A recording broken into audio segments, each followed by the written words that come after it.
Assalamualaikum warahmatullahi wabarakatuh. Saya Denny Karyanto ingin menjelaskan tentang sejarah bank. Pertama-tama di sini ada sejarah bank di dunia. Jadi bank pertama kali didirikan dalam bentuk seperti sebuah firma pada umumnya pada tahun 1690 pada saat kerajaan Inggris berkemauan merencanakan membangun kembali kekuatan armada lautnya untuk bersaing dengan kekuatan armada laut Prancis.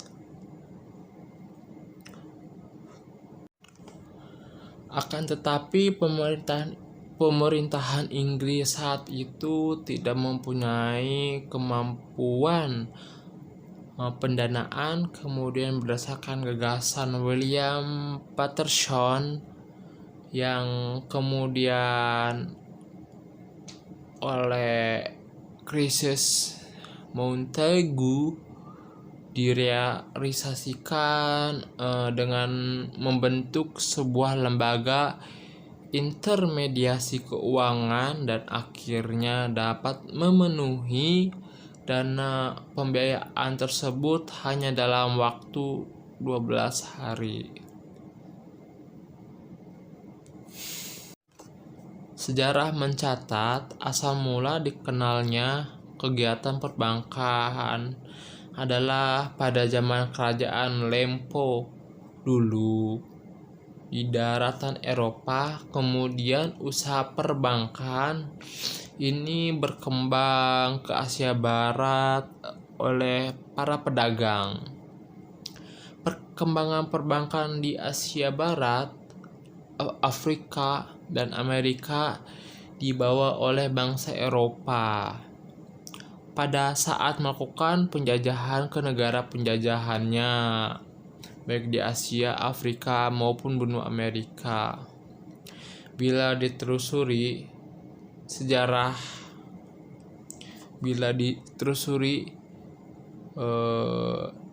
sejarah dikenalkannya perbankan dimulai dari jasa penukaran uang, sehingga dalam sejarah perbankan artinya bank dikenal sebagai meja tempat penukaran uang.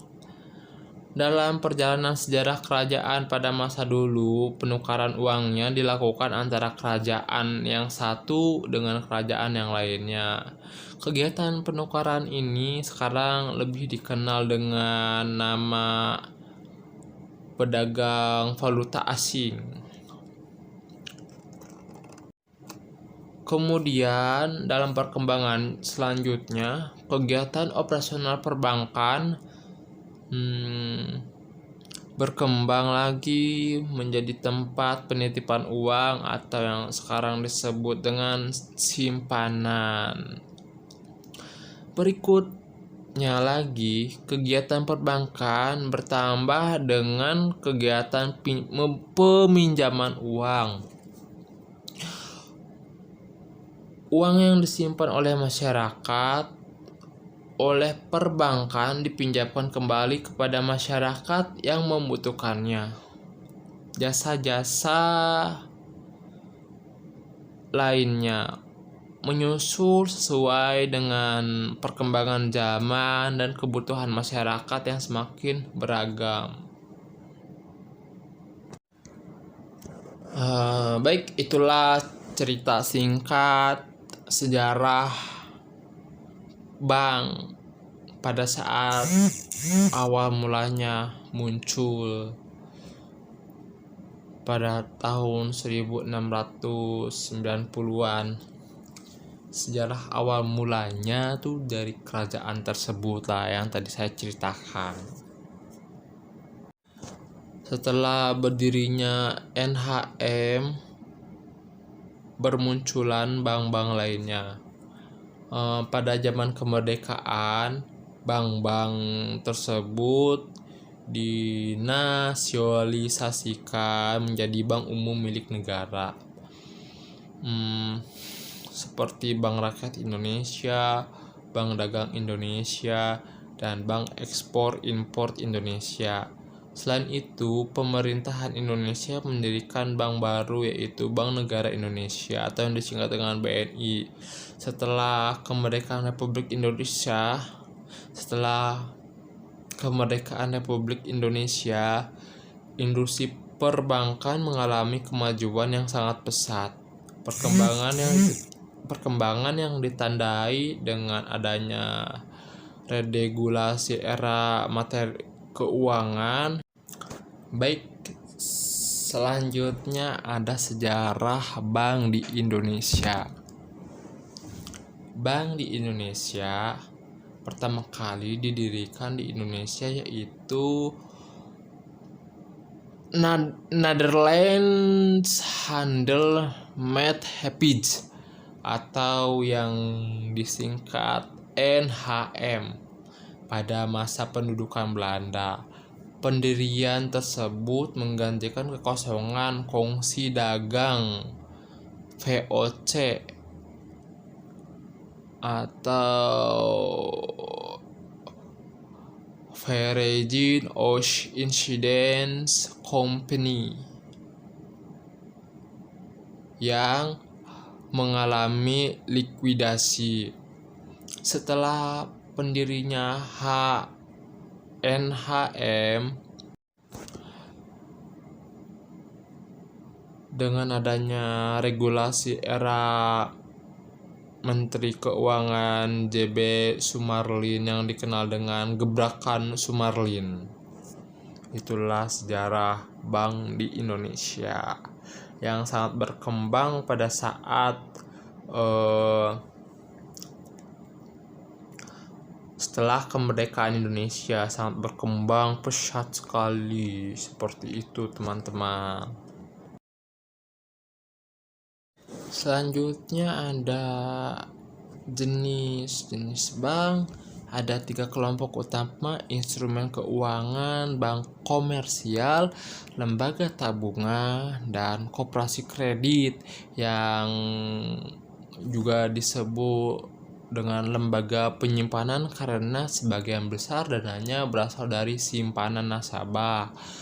Bank komersial adalah kelompok tersebut lembaga penyimpanan bila diukur dengan besar aset karena melakukan fungsi serupa dengan lembaga-lembaga tabungan dan koperasi kredit, yaitu menerima deposito kewajiban dan membuat pinjaman, namun mereka berbeda dalam komposisi aktiva dan kewajiban yang jauh lebih bervariasi. Perbandingan konsentrasi aset ukuran bank menunjukkan bahwa konsolidasi perbankan tampak telah mengurangi pangsa aset bank. Paling kecil asetnya di bawah 1 miliar US dollar. Bank-bank ini dengan aset di bawah 1 miliar US dollar cenderung mengkhususkan daripada retail atau perbankan konsumen seperti memberi hipotek perumahan, kredit konsumen, dan deposito lokal. Sedangkan aset bank yang relatif lebih besar dengan jumlah aset lebih dari 1 miliar US dollar terdiri dari 2 kelas, adalah bank regional dan superregional. Mereka terlibat dalam grosir yang lebih kompleks tentang kegiatan komersial perbankan meliputi kredit konsumen dan perumahan serta pinjaman komersial dan industri, baik secara regional maupun nasional. Selain itu, bank-bank memiliki akses untuk membeli dana seperti dana antara bank atau dana pemerintah untuk membiayai pinjaman dan kegiatan investasi mereka. Namun, beberapa bank yang sangat besar memiliki sebutan dengan berbeda. Namun, beberapa bank yang besar memiliki sebutan yang berbeda, yaitu bank sentral. Saat ini 5 organisasi perbankan membentuk kelompok bank sentral, yaitu Bank New York atau Deutsche Bank melalui akuisisi bankir saling mempercayai Citigroup, JP Morgan, dan Bank HSBC di Amerika Serikat. Namun jumlahnya telah menurun akibat mega mergers.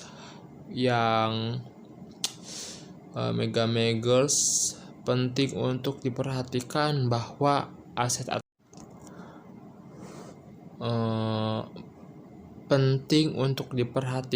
bahwa aset atau pinjaman yang tidak selalu menjadi indikator suatu bank sentral, tapi gabungan dari lokasi dengan ketergantungan pada sumber non-deposit atau pinjaman dana. Jenis-jenis bank menurut Undang-Undang Nomor 7 Tahun 1992 yang ditegaskan kembali di Undang-Undang Nomor 10 Tahun 1998, maka jenis-jenisnya terdiri dari 1. Bank umum. Bank yang melaksanakan kegiatan usaha secara konvensional dan atau berdasarkan prinsip syariah yang dalam kegiatan memberikan jasa dalam lalu lintas pembayaran. 2. Bank perkreditan rakyat. Bank yang menerima simpanan hanya dalam bentuk deposito berjangka atau tabungan sejenisnya. Sekian penjelasan dari saya, kurang lebihnya mohon maaf. Wassalamualaikum warahmatullahi wabarakatuh.